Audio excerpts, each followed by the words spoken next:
Awesome. Welcome. Oh, people are coming in. Awesome. Welcome to Beyond Binary webinar, sponsored by the Open and Affirming Coalition of the United Church of Christ. We're going to get started in just about 20 seconds. Just want to give people an opportunity to join us. If you are joining us, you are a participant in the webinar, so please feel free to utilize the chat function and utilize the Q&A function in your Zoom. If you utilize the Q&A function, there's a little toggle. If you want to remain anonymous, you just toggle to be anonymous, and I will monitor the chat. I'm going to go ahead and get started. Welcome to Beyond Binary, the opportunity for us to talk to a group of awesome humans from, a bountifully expansive human experience, and to learn from one another. As we get started, just a couple of things. The webinar format, you will only be able to see the panelists if you are with us, so you don't have to worry about how you look. The panelists have got that taken care of. They look amazing. Please feel free to utilize the Q&A function. You can ask questions anonymously if you wish.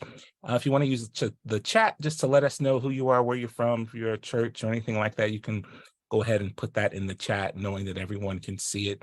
This session is being recorded and will be available on our YouTube page tomorrow. So if you registered, you'll receive an email tomorrow with the link for this YouTube. If you are UCC or happen to be going to the big meeting, as we've dubbed it, for the United Church of Christ next week, our Synod, please come see us. We have a table in the exhibition hall. We're helping with a queer space that the denomination is hosting. On July 1st, there's a Loving Louder mixer. On July 2nd, there's queer clergy, lay pastors, meet and greet. And on July 3rd, there's a trans youth caregiver gathering and a BIPOC gathering. So if you're interested in any of those, let me know. You have my email address if you've registered.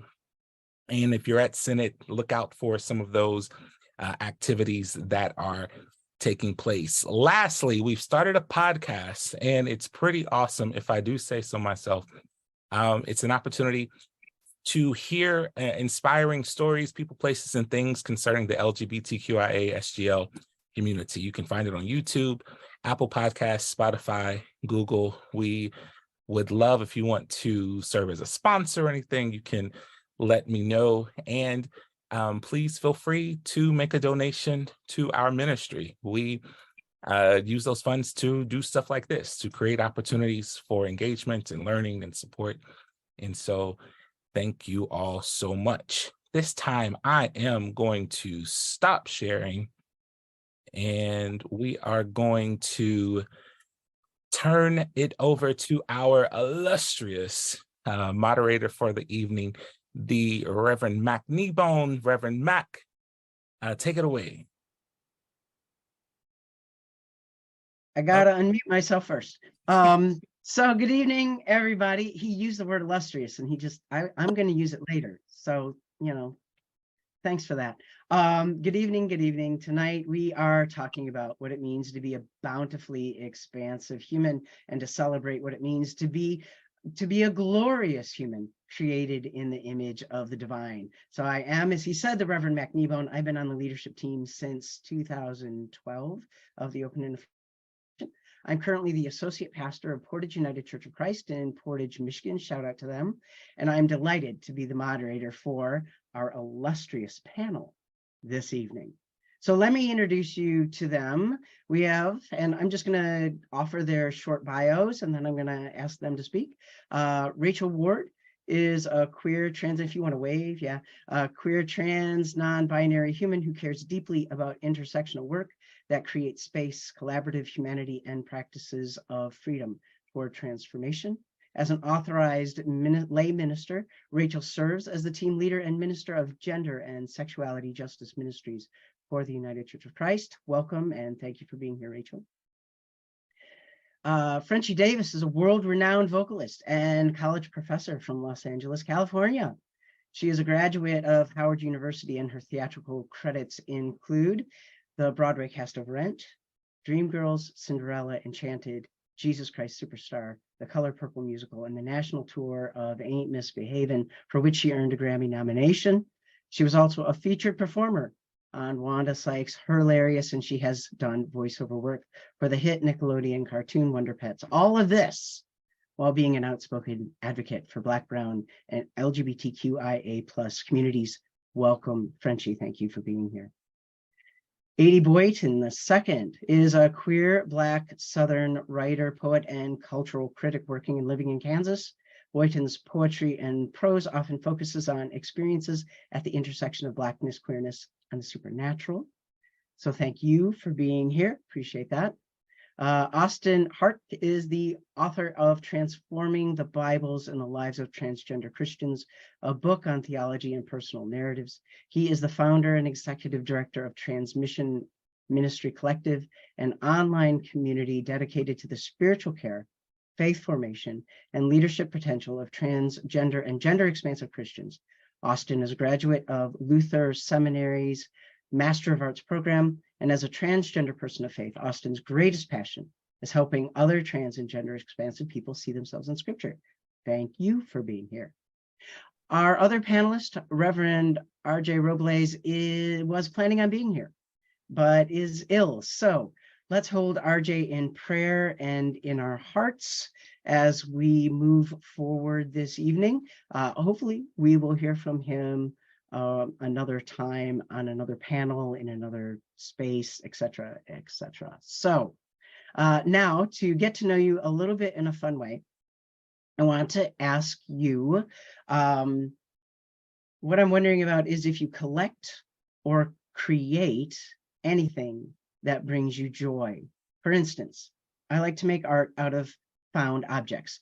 I'm terrible at it. I make really ugly art, but I like doing it. It brings me joy. I have the things I call one of my series is my chicken wire period. And I call it my chicken wire period because I found some rolls of chicken wire, and I had this fabric that came from me as a youth and from my nieces and nephews when they were a youth. And so I cut the fabric in strips and I wove it all through the chicken wire, and I made things that are I just keep them around the house. Let's just put it that way. But they bring me joy. So I'm wondering what kind of collecting or creating that you do. And if you would be so kind when you answer that to also, if you want to, say your pronouns, your name, or anything else.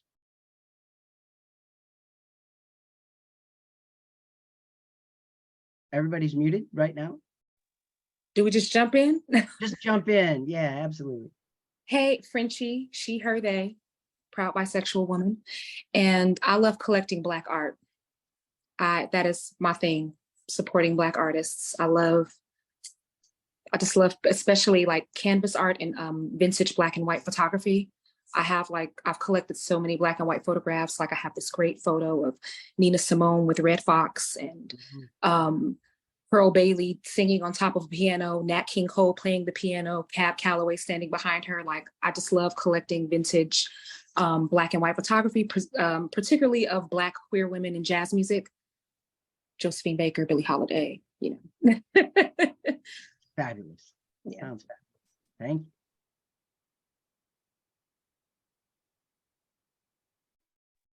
you. I'll jump in. Rachel here. Oh goodness.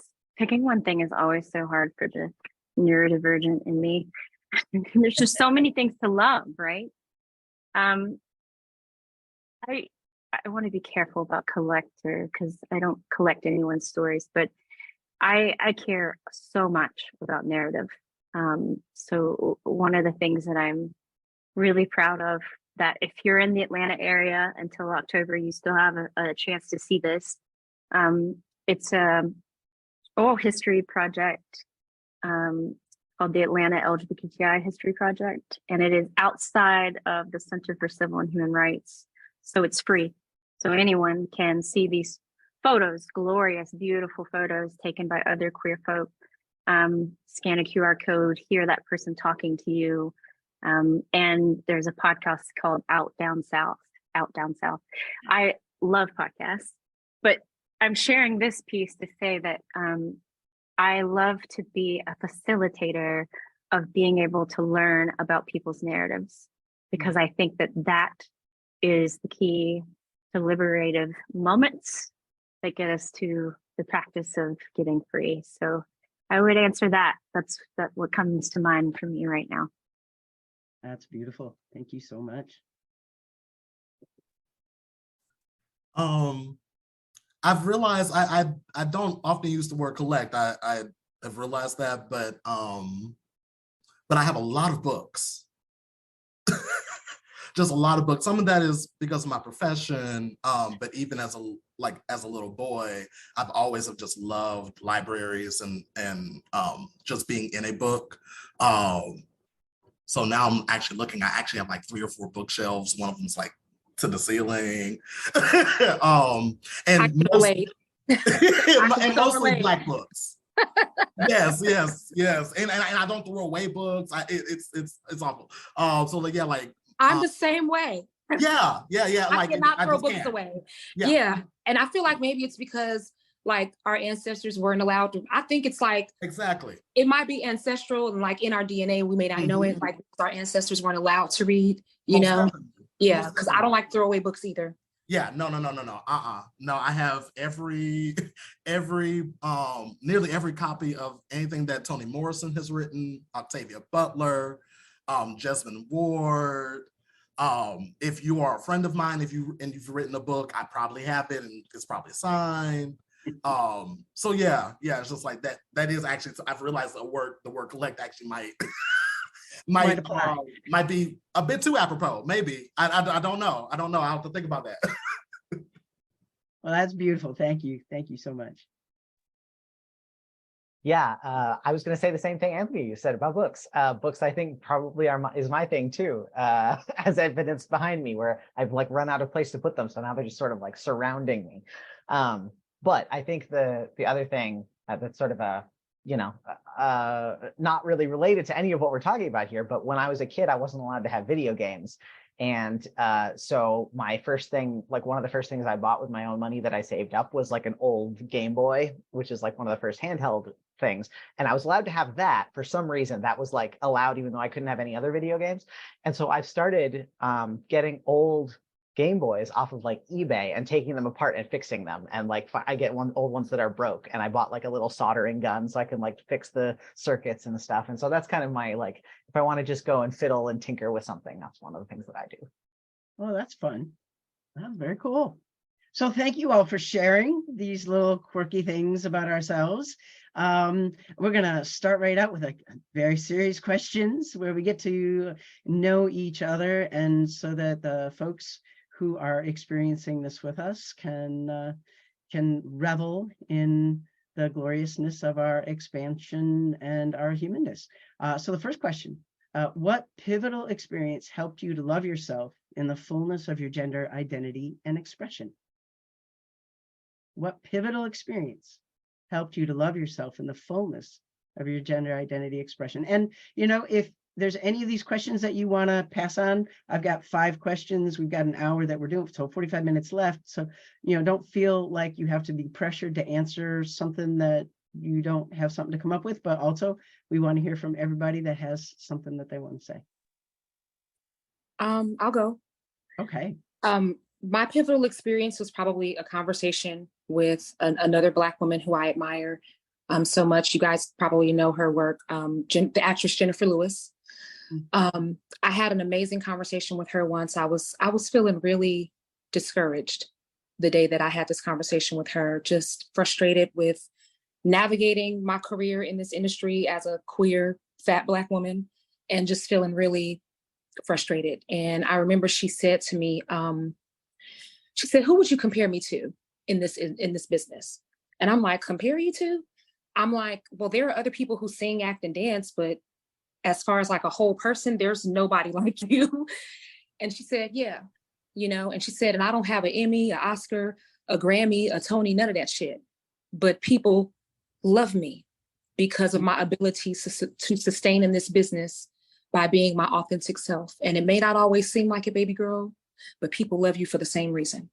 So you keep being your authentic self and the doors will open. And I will never forget that conversation. And I look to that conversation all the time when I'm questioning, you know, just like I said, navigating this world and not really knowing how to be nobody but myself.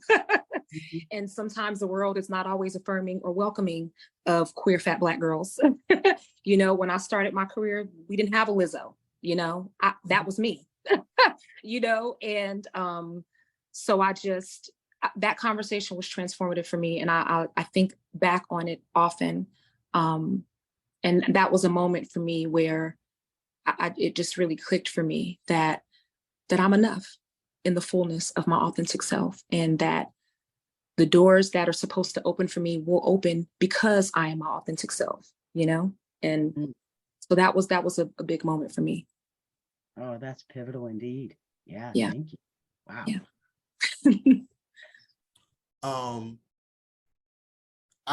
I think I could choose a bunch of different ones. I'm a Pisces moon, I'm a Gemini sun. So I'm always thinking about a moment that an encounter that really deeply influenced my life. But particularly as it relates to my queerness. The last out person in my family, to my knowledge, is a man named Lewis Price. He was my grandmother's brother. He died of AIDS when I was 2 years old. So we've never had a conversation, but we do talk. On my altar here for my ancestors, I have a diary of his that was given to me by my brother. My brother's 8 years older than me. He knew him a bit better than I do. And there was this one night I was going through a bunch of things, and something said, open up that diary. This was just a couple months ago. This has happened a couple times, but this one time happened a couple months ago. And I was deciding like whether or not I should do a thing, whether or not I should be intentional about things, move in a certain direction. And I opened up to a random page in the diary, and my uncle was talking about something very similar. He was a hairdresser and was trying to figure out whether or not he wanted to move. And at the very bottom of the page, he wrote Jump to It by Aretha Franklin, the song. And I have loved that song for years. It's a deep cut of Aretha Franklin. So a lot of folks know like Ain't No Way, Natural Woman. Jump to It is one of her like if you were really trying to think about Aretha Franklin as a vocalist, Jump to It really gives it. Yes, it does. Like yes, really it does. Yes. And she was in love when she wrote that record too. So she was thinking about, you know. Yeah. And it's a queerer part of her discography too. It's disco, it's more disco. So like in that moment, reading that and kind of having that connection with my uncle beyond the grave, just really is like, okay, like I can do this thing. Like he was a Black gay man in the 80s, like really trying to figure out his things. And here I am 30-ish years later, doing some of the same things, but with so much more behind me and with me. And I'm just really grateful for that. Okay, well, I just Googled that, so I'll be listening to that as soon as we're done. Because I don't know it. That is awesome. Yes, and it looks like somebody just put the lyrics in the chat, or some of the lyrics. Nice. Absolutely, Mac. This is Derek. Yep. All right. Who else wants to answer that? I think for me, it was the experience of getting top surgery or chest reconstruction surgery that I got back in 2015. It was an experience that was really, really meaningful to me, obviously. And so the whole process was meaningful in understanding myself and learning to love myself. But the thing that I think about all the time is the people that cared for me when I was recovering from surgery. I had to back in 2015, before the Affordable Care Act changed some of the things, like it's still very hard to get things covered today. But at the time, basically the only way I could have surgery was flying from where I live in Minnesota to Cleveland. And I never out and like staying in Cleveland for a week and a half in an Airbnb, like all shut up recovering. And my mom came with me for half of that time. And my partner, who is now my fiance, was with me for the other half of that time. And watching them care for me in that time when I was so vulnerable and when I felt like it felt like this experience of like rebirth, like going through this medical procedure and then coming back out of it. Being loved in those moments in tangible ways in the midst of like, it wasn't necessarily easy for my mom and it wasn't easy for my partner either in like different ways for different reasons. But being loved in those moments, I think really helped my process of coming to understand myself and like believing that I could be loved in that process. Wow. And it sounds like that's kind of the thread that I'm hearing so far, is that there's a thread of love passing through all these pivotal moments, whether it's directly or indirectly, or I mean, it's all directly, but some form of love being shared and spread. So Rachel, do you have a form of moment? When I say form of love, that's not a pressure. It just feels like that's what this means. Oh yeah, so I'm an Aquarius, so I have every pivotal moment every day of my life. Just pretty looking at me. I thought you were like, oh, you Aquarius. But honestly, the first thing I really think of is my grandmother, Martha, who is in the ether and with us all in spirit. I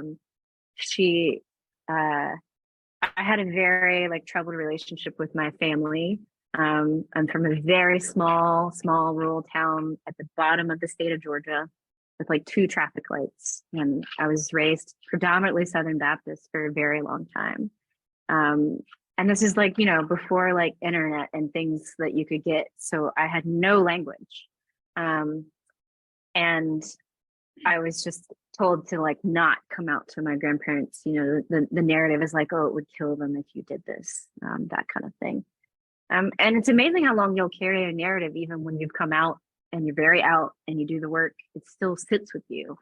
And I got engaged in 2019, and we also got married in 2019 because we were like super duper kids in love and we needed to get married real quick. And I invited my parents, and my parents never told me no. They told my grandparents that we were getting married and told them they weren't going. And my grandmother called me that very night after they had dinner. And mind you, we have never spoken about my sexuality or my gender or anything. We just do the cordial Southern, like, how are you? How's the weather? That kind of thing. And she calls me and she's very distraught. And I'm like, all right, what's going on? She's like, I just had dinner with your parents and they told me you're getting married and they said they're not going. And so I'm immediately like crying because this is not the way I want to receive this news. And she said, and I want to be there. If that's okay with you, if that feels good for you, like I want us to be there. And so that was a really pivotal moment of being able to have someone in my, blood family who said yes to me. And she said it many, many ways before that I just could not hear, right? And it was in that moment that it clicked. And I have a beautiful photo of her and me in my like really gender euphoric suit that I had custom made for my wedding, best euphoria of my life. And it's a photo of me holding her hand. She's sitting and she's telling my birth story. It's her favorite story to tell, the story of when I was born. She just loved to tell anybody, strangers, whatever. She would tell anyone about my birth story. And she got COVID that spring after we got married. And so I had like this much time in that container of having that like, oh, I realized I can have this depth and breadth with you. And I have that photo by my bedside table, and I have my tattoo right here for her because, you know, the thing that she said on her truly on her deathbed to me was, you do know how much I love you now. And I said, yes. And she said, you know that love transfers forever, and that I'm with you, and that you're my baby. And so for me, that was a pivotal moment of, I can't give up on myself, and I have to keep telling the birth story in a different way.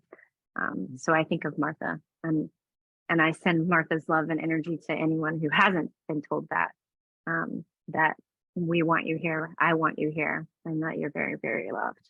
Yeah. Man, that's a powerful story.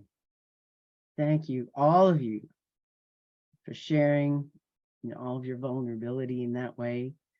Coming to the fullness of who we are it's important to be supported in some way to be able to do that. And it sounds like rock solid foundations have happened in your life. We want to talk about other influences that happen to help us understand more about things like our gender diversity, our companionship orientation diversity, who you're called to be. So, and I heard talk that some of you like books. So the question has to do with what books, movies, shows, games, etc. have helped you to understand more about who you are. I know that could go on for a while. Yes. Right. Do you want to go first? Yeah.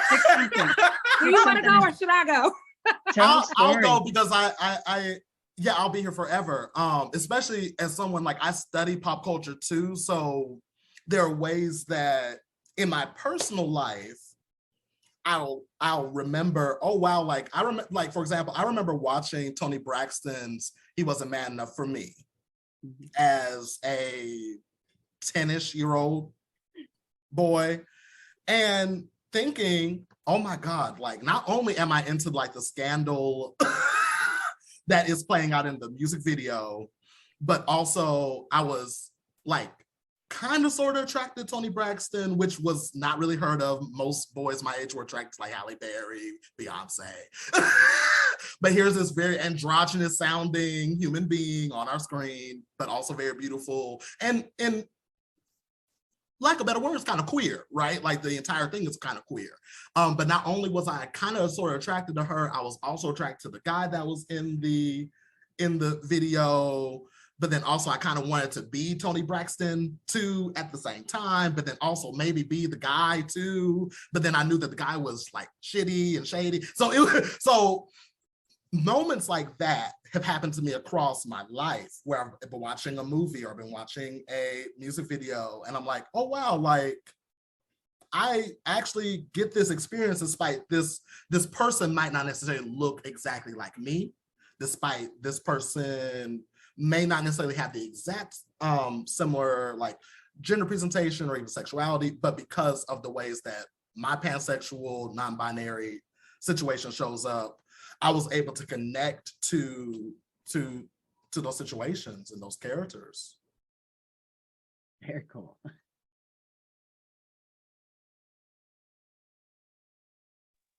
Don't be shy.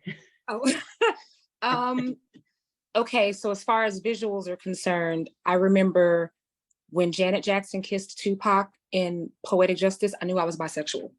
But as far as literary works are concerned, and I just finished doing the musical version of this book, The Color Purple, the Suge Avery character resonated with me so much. Celie too, because you have these two women who they're both victims of sexual violence or survivors of sexual violence, just like I am. And, you know, in my opinion, they show opposite sides of the spectrum of what happens to women who survive sexual violence. Either they completely they're not sexual at all, like Celie was, or they're over sexual, like Suge Avery was. And then these two women fall in love with each other and they find this more healed middle ground of ownership of sexuality. Also, the women of Brewster Place. That was the first time that I ever saw two Black women in love with each other. And Suge Avery and Celie, well, Suge Avery, that was the first bisexual Black woman I ever saw in film or in a book. And that really was transformative for me to see, especially, I think, the color purple. That really changed my life, because we know so many women who've lived these stories of survival and discovery of self and sexuality as a result of it. Oh, fantastic. Fantastic. And I want to thank the coalition staff for listing out these books for the people who have asked for there to be a list on the chat. I appreciate you transcribing into the chat what these beautiful people are talking about.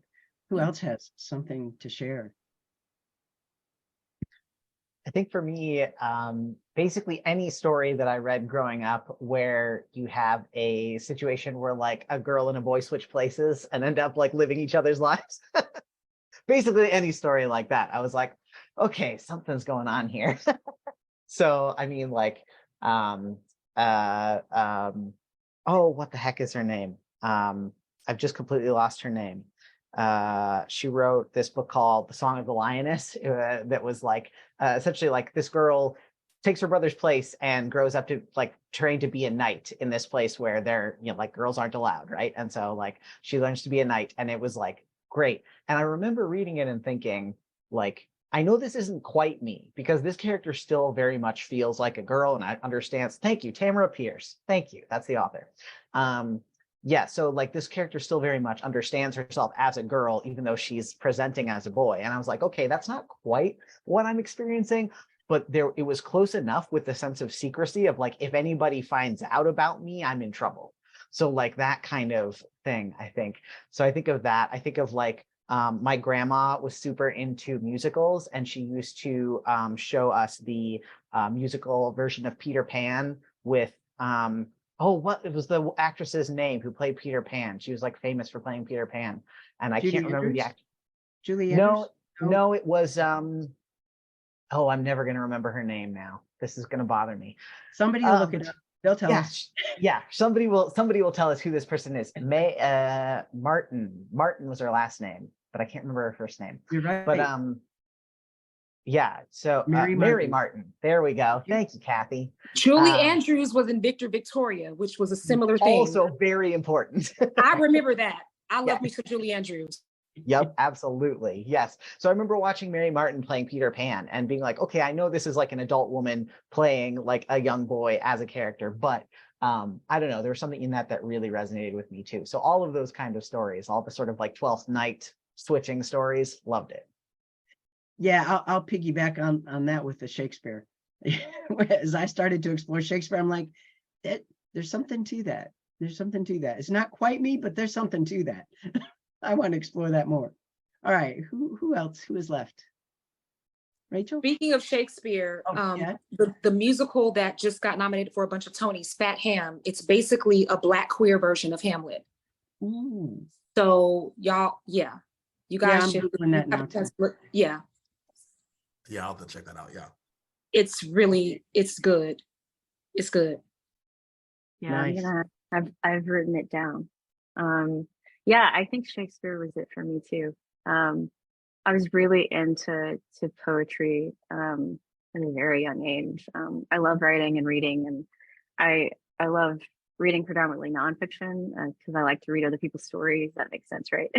That tracks so far. But I definitely can relate to like TV shows and seeing people like switch gender roles and being like really invested and interested in like, ooh, I want to wear like super baggy cargo pants and like, you know, only wear t-shirts and like cut my hair really short and get a lot of tattoos and then maybe have a dangly earring. That sounds pretty cool. And then, you know, manifest it way later. But I do remember being in ninth grade English. I had a great ninth grade English teacher who let us watch the movie. Oh my gosh, everyone's forgetting names at this hour. You know, the Shakespeare movies from the 90s, and it was a twist on it. We know what I'm talking about. Romeo and Juliet It's Romeo and Juliet. Yes, thank you. Yeah. with like Leonardo DiCaprio. Yeah, it was Leonardo DiCaprio, all of that crew, but like it was the first time I had seen such a display of what my language would have described as like, oh, these men are being really feminine in their outfits and flowy. But that was in response to the classroom setting. I was like, tell me more. Where's this world where everyone shows up to the party and like have see-through material and dances and like has a great time. So that was kind of my entryway to like, I'm just gonna consume a lot of Shakespeare and read poetry, and the rabbit hole continues, right? But that would be my response. Yeah. That's very cool. Yeah, I found that the people that show up to those parties usually are in the theater department because they just do what they do and be what they are. Sometimes the band, but mostly the theater.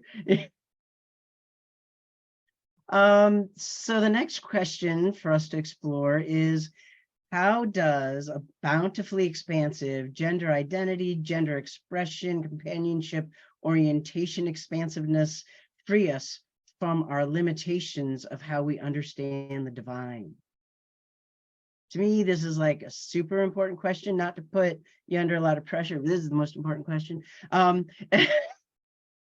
For me, as a pastor and as a theologian, like, how do we blow up the divine outside of the box and beyond? Okay, I'll stop talking so you can answer. I am prone to preaching. I think for me, the thing that the sort of sea change of understanding and or experiencing like queer and transness and what that means for me, the sea change that worked in me was realizing that the theology that I had been taught was all structured in binaries. It was all good and evil, heaven and hell. You're either loved or you're not. Like everything was in binaries. And I think what queerness and transness can bring to theology is a lived experience and understanding that those binaries aren't real, that they are constructed. Like lots of theologians talk about how like there's two ways to describe God. You describe what God is, or you describe what God is not. Like those are your two ways of doing theology. And that in itself is a binary. There's I think room for wonder and imagination, and for mystery, and for not knowing. And I don't know. So I think for me, a lot of it has been understanding the way that my experiences can bring me out of an either or mindset into a both and mindset, or into a neither mindset, or a between mindset. So I think that's really the thing that has changed the most in the way that I think about and understand God, is moving beyond those binaries, which is nicely relevant for our topic tonight. That's exactly. For me, I think I've always understood the divine as having aspects of both male and feminine, masculine and feminine energies. So my ancestors on my father's side, my great-grandmother's grandparents came to this country on the Clotilda, one of the last known slave ships to come to this country. And they were from West Africa. Their spiritual practice was Yoruba. They founded one of the first Black churches on American soil, which was a precursor to the AME church. So what they did was they combined what they remembered from their Yoruba spiritual practice with traditional Christianity. And so in Yoruba, our understanding of the divine is both masculine and feminine. We have gods and goddesses and some deities that are hybrids, So I think for me, it's always kind of been understood that the divine wasn't one or the other. So I think, and the more that I understand about myself, that has only expanded that understanding about the divine. Almost 3 years ago, I had a hysterectomy surgery. I don't have a uterus or a cervix anymore. So I'm missing half of the biologically female organs that define me as female, but I'm still a woman. And I'm a they. So I feel like just my lived experience is losing certain body parts and the way that I was raised, understanding spirituality as both Yoruba and Christian, I've always connected to this idea that the divine is both, and that is how we are able to exist. You know, like the divine don't make mistakes. So we here. And if the stories that were created in God's image, you know, then us being non-binary, pansexual, bisexual, queer, that's not by accident. That's on purpose. And I feel like all of these different identities are different expressions of who the divine is. I really love the concept that we are the stories. We are. We are the stories. We are. That's beautiful. We are. Yeah. Thank you. I love this question. I am a theological nerd, and I say that with endearment, because to be a nerd means that you are always in wonderment, of which I think and believe deeply that the divine calls us in and whispers to us in our sleep and in our awakeness. I desire for you to be curious. So for my nerds out there, it's a term of love and endearment. I will do this in 3 moves because I'm so excited about answering this question. One of the first things I super enjoyed about my first year in seminary, I just graduated this May from Columbia Theological Seminary here in Atlanta with my MDiv and my Master of Arts in Practical Theology, which I'm like, if you want to talk about going to seminary, I'm always open to encourage and to walk alongside, because people did that for me and we should do it for each other. I was in what is called Old Testament class, but truly it should be called the Hebrew Bible, because that is what it is. And I had a wonderful, like, poetic professor who was expressing the I am who I am refrain, really, when you transliterate it with Hebrew, is I will be what I will be. I will become what I will become. Which, I mean, come on. If God is I will be what I will be, then we will be what we will be. And the reality of the Imago Dei, of which is used in so many group settings of queer folk who come together in our early history and continuation now, it, in my understanding, in my reading, and the way I interpret it, that from biblical scholarship and my own rumination, is that we are all collectively in this massive tapestry of what makes up the creation of the divine, which is always creating and always becoming. And to be very UCC, still speaking, still being, right? Which comes from that text within the Hebrew Bible. So what that means is that it would be impossible for us to be bountifully, expansively free from limitation if we cannot accept the fact that we are all tethered together. We have to be open to the fact that we're tethered together. That in order for me to get free, I need you to get free, that we need to get free, and that's a lifelong work. That's why I talk about practices of freedom, because it's lifelong work. But I know that God creates from chaos and from joy and grief and beauty and all in between, and creates us with zero limitation. And that we're all in this tapestry of the Imago Dei together by no mistake. And that when we withhold that wisdom and truth from others, that we're really disembodying, we are attempting to disembody God. We are attempting to disembody the very creator, the very divine energy, whatever speaks to you in language that made you. And ain't nobody can do that.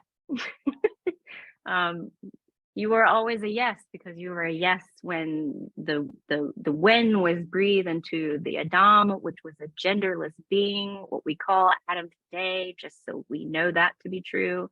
Adam's a genderless being, meaning that the binary of even naming gender and into the world was not of concern to God, was not of concern to Creator. What was of concern was a simple ask, which can be so hard in our complexities, right? Because we're rich with complexities, was to tend to one another and to the earth that we have, to tend and to be tender in that action with one another, to ourselves and to each other.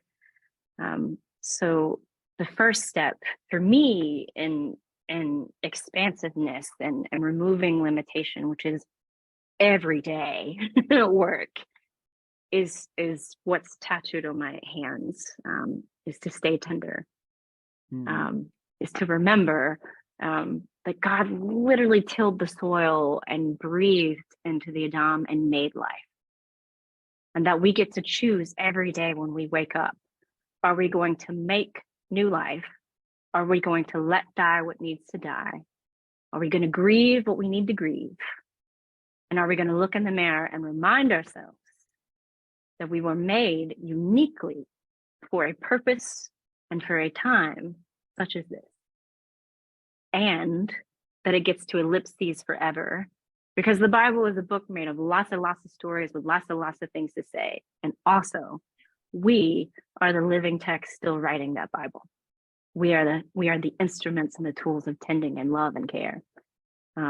So I love this question, and I'll stop there. But it takes that love to ourselves and that love outward, and to remind one another of that truth too. Fantastic. That'll preach. Who else has something? I'm just gonna be brief. I think something that really empowered me to have a deeper relationship with God is knowing that God wants us to not only live in our fullness and in our authentic selves, but like also just trust what we understand and know and hear. There's this, of course, this lie that that trans people are making up, that we are trans. That there are these lies that say that oh well, you know, if you're bisexual, you're actually just gay, or if you are basically there's this kind of rhetorical field that tells queer and trans folks, oh, you're not actually this, you're just having a phase, but I think what God tells us, to I think a lot of the points that have been made, is like, hey, I love you for where you are right now and for who you are. So like really learning that and like just queering that kind of relationship, that the relationship isn't about I have to show up as this perfect person, as this perfect person that society wants me to be too, right? That relationship too has to be queered. So yeah, queering my relationship to God has been so much about knowing that really that the Christianity that we've been given often can't hold that expansiveness, unfortunately, but God actually can hold it. When people say, oh, children are going to be confused if you talk about sexuality, or well, that's not Christ, like God is actually able to handle all this. Like and not just Christianity in a kind of modern conventional sense, like however your spirituality shows up, whether it is connected to root work, whether it got some Celtic shit on it, whether it there's just a lot of things that can open up if you really do take the time to allow God, however that shows up for you, to allow God to show up in that kind of queer, expansive way. So to allow God to be God's expansive self, so that you can be your expansive self, and allow everybody else to be their expansive self. Yeah, I'm there. Absolutely. Did we all answer that? Did I miss? Okay, fantastic. I love that topic. We could keep going on that one. We only have 10 minutes-ish left, depending on how we bend time, because I don't know if we've got questions and answers. You know, maybe Derek can let us know if we've got questions coming in or not. So the next question for y'all is, and I did spend 6 years in Texas, so I came by y'all legitimately. So what is a powerful aspect of your living an expansive life? What is a powerful aspect of that living that the world should know about? What about your experience? Are you like, you know, if the world only knew how fantastic, how wonderful, how fabulous, how mind-blowingly good this is, they would have to pay attention, or their lives would vibrate in such a way that they could allow themselves to expand for those who are, you know, currently limiting themselves. What's beautiful? Where's the wonderment? What do people need to know?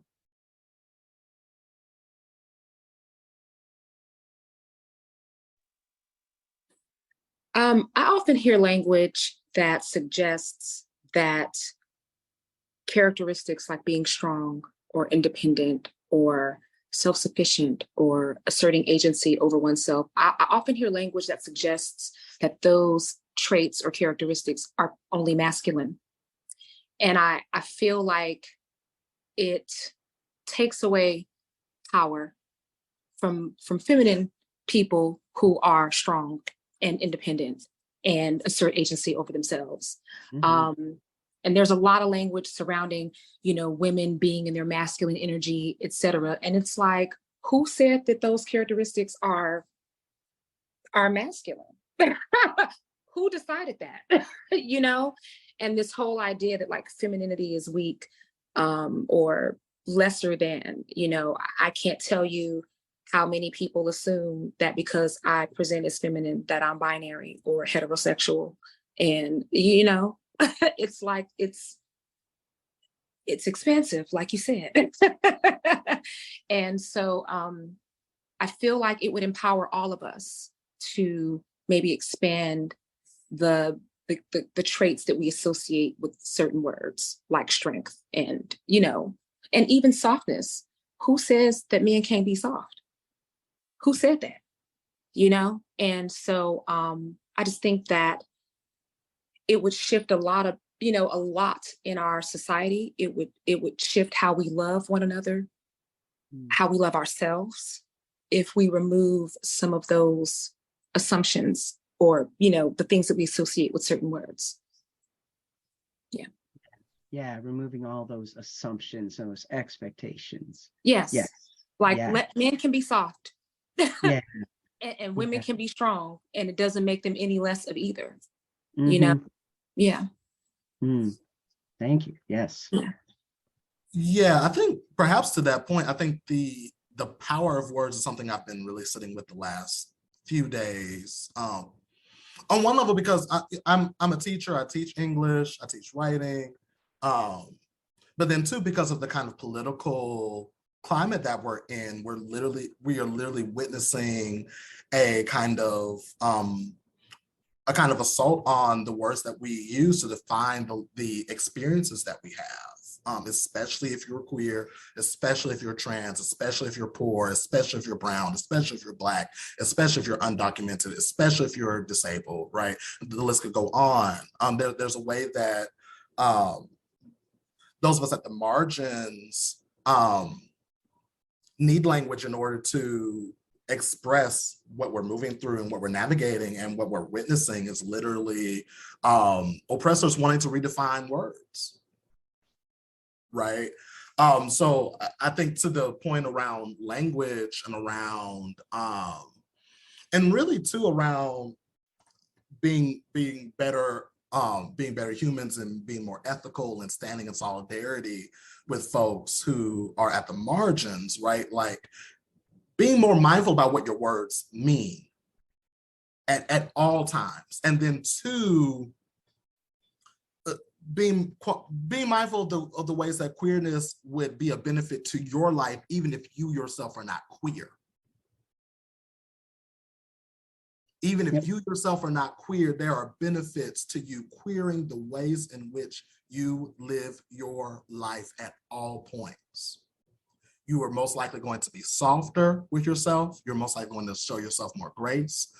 You perhaps will not root all of your, whether sexual or not, acts, ways of living, you're not going to root those things in shame, because you're most likely going to be a more authentic person. There are just so many ways in which queer just opens up and just validates and enriches how I navigate the world, and really how we're supposed to navigate how we talk about our experiences. So I really think that that knowing that and taking that is something that can be really powerful. Yes, thank you so much for sharing. Yes, I'm so glad you said that, Anthony. My thesis was on queering practical theology, tending to queer bodies, specifically because in academia and in other spaces, right, even within our queer community, we footnote queer bodies and marginalized bodies. I wrestled the whole time I was writing my thesis with my advisor saying, you're footnoting. I'm like, damn it, this is the very reason why I'm writing this. But I wrote a component of the thesis to my colleagues. I've called them colleagues the whole time. We're definitely colleagues now that have degrees, but we're people, right? Saying like, I need you to queer your work.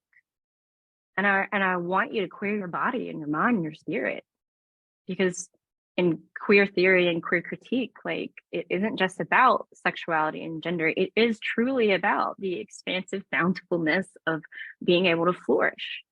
And to queer in the political sense, not in like the, ew, political has a weird feel in your body, but to queer in the political sense of subverting empire and fascism, which thrives on us being afraid of language, right?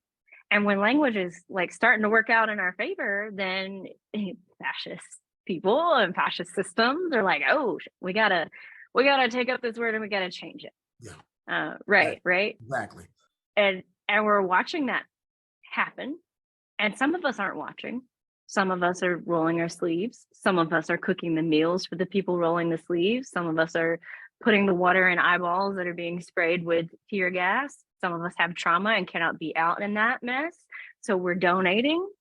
You know, there's a lot of ways to participate in the protection of being able to just stand in the wonderment and the experience of what it means to venture into expansiveness.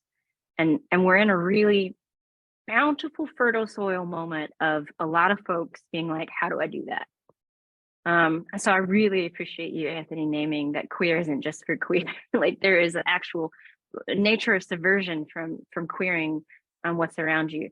But I would be remiss if I didn't say two things to queer community right now.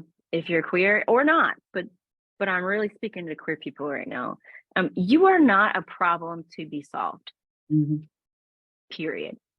I have worked in my own life and with other people who go to folks for one-off spiritual care moments and, you know, all that.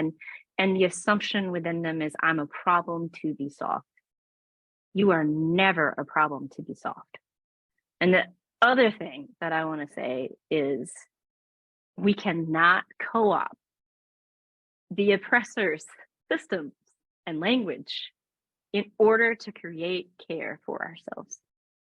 When we go and create entities of the same stuff, with the same bones, all we're doing is continuing to strip away our personhood. So those are the two things. And open your doors and your resources. Twitter is a place that I think I'm leaving soon for many, many reasons, but it holds so much rich resource, right?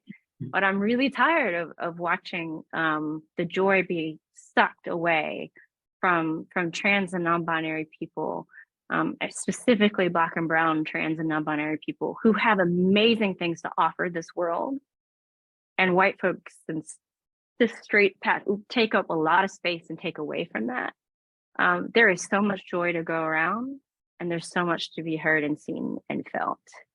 And this is a moment when we can use our privilege and the power we have in the subversion of systems, right? to offer that, the widening of that door. But most abundantly, you are never a problem to be solved. That's the problem of the oppressor, and that's the problem of language seeping into someone else's soul and spirit, that we pray and we plant seeds for them to become aware. But it's not ours to take up, and it's not ours to change within ourselves either. That's where I write my joy every day is I'm not your problem. I will pray for you and I will dialogue with you in the ways I'm called, but I'm not a problem. You're always a yes. You're a yes because you were created, and you are because you will and you are being. So, yeah. Truth. Very good. Very, very good. Yes. Yeah, I mean, I will not take up a bunch of space, just reaffirming what everybody has already said. I think the thing that I love seeing the most is the way that gender expansiveness frees up everybody else. Like when you are a person who is gender expansive, what you are doing by your very existence in all of who you are is freeing up space for other people to be themselves. And so when it comes to, I think a lot about that quote from Tony Cade Bambara, who said that as a culture worker from an oppressed people, my job is to make their revolution irresistible. And every time I think of that, I'm just like, that's what the world could look like. And I think that's what queer and trans folks are doing in freeing ourselves from the structures of gender ideology. Like that, you hear the phrase gender ideology from a lot of different places, but I feel like the structures of gender that we are freeing ourselves from means that other people get to be free too. And so that's the powerful thing, that like we see it living out. Like we see the way that when trans people are contained, when trans people have to be, okayed to go to a certain bathroom, that also reflects on cis people, because then suddenly it's about, are you cis and you look feminine enough to be able to go in this bathroom or not, right? So like this is something that, like, if we decide that we have to fit every single person in these gendered boxes, that is going to be everybody's problem pretty soon. So if we can create and allow trans folks to create that expansive world, it's going to be better for everybody. So just agreeing with what everybody else has said here. Oh, this has been rich.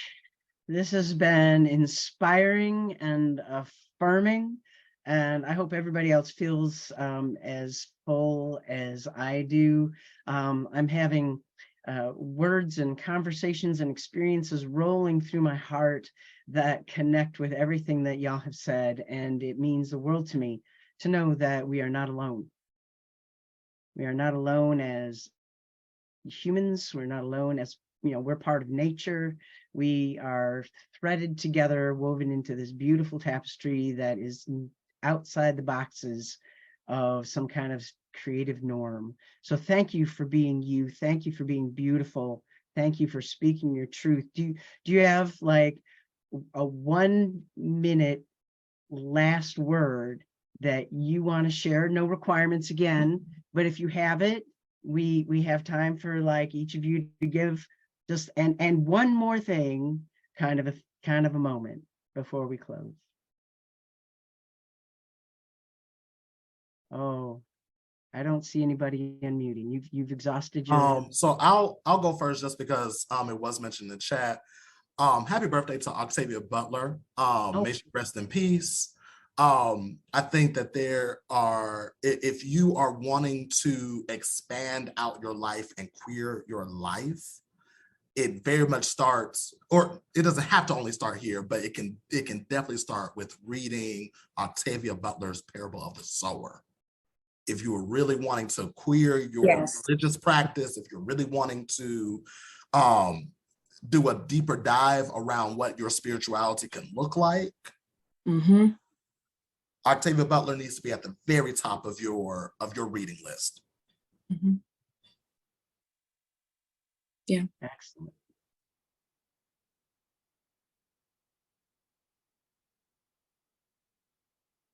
Anyone else? Burning last word. Well, you all are beautiful. You are wonderful and strong. And I'm better for this moment that we've shared together. This is also the first of many discussions that we're going to have. We look forward to seeing not only the folks, like we haven't seen the folks watching us, listening to us, but we look forward to seeing you. I look forward to seeing you folks in future dialogues. I hope other people as well, as we, start to work to know who else is out there that has stuff that they want to share. There's so many beautiful people out there. So thank you for joining us. And now I'm going to pass it over to Reverend Derek so that he can wrap us up a little bit. Once again, thank you all so much. This was really rich. It was really awesome. I'm a preacher. I pastor a church in Cincinnati. So you all said lots of things. The first time I preach it, I'm going to give you credit. After I've preached it, that it's mine, right? So, but just thank you for the information and those nuggets. You will hear from us, the coalition, again, because these are conversations that we want to have. And more than anything, we want people to understand it doesn't have to be that hard. When we talk about people from trans experiences and non-binary experiences and bisexual experiences, and you all just showed us just how very normal all of us humans are. Like, we're not more or less human. We just have a different experience. And sometimes the different can scare people. But thank you all so much for just going into people's homes all over the country, and it'll be on YouTube and other people will see it and they will learn so much. And like someone in the chat says, that they're going to work as a cis white woman to queer their church. And that's why we do this. That's why we love this. Make everything queer. It's just it. So you will be hearing from us. We might be asking you to do the podcast or another panel or one-on-one, but let's keep the conversation going. I'm going to bring Dr. Katrina just for parting words. And she's the one who pulled all of you all together, our awesome executive director of the Open and Affirming Coalition, just for a few months, honestly. And we're grateful for her leadership and her passion and her work. And so bring her in at this time just for closing remarks. Again, you will receive a link if you're registered for the YouTube of this session so that you are able to watch it. And here's Dr. Katrina Roseborough Marsh. Hey. Listen, Hey, godmama. hey, this was amazingly magnificent. I am like blown away. But I do want to, if I can, just hold you for about another minute. And I was listening to everything you all were saying, and I was thinking about the different individuals and the age groups that will probably see this. And I had one question I'd like to ask you. So if you could take about 30 seconds or less and just answer this question. And it's, how do you express and celebrate your pride for your identity? And what advice would you give to someone who is looking to do the same? And anybody that wants to answer it first. And I'm just going to say thank you. Derek will close us out after that. I appreciate it. Everything he said, I echoes. I will be reaching out to you again. Just by doing this, by having these conversations, by making it clear that we are not hiding who we are. We're here. We talking about it. It ain't a secret. And I think just by continuing these kinds of dialogues, that's showing up in our pride and unlearning shame. And, I'm a teacher. I have students who are questioning their identities and coming to terms with who they are. And I think living by example is a great way to teach a young person, and also helping to create community so that they know that taking ownership of who they are doesn't mean that they're going to isolate themselves from family. Or no, you have family, you have community. We out here. We got you.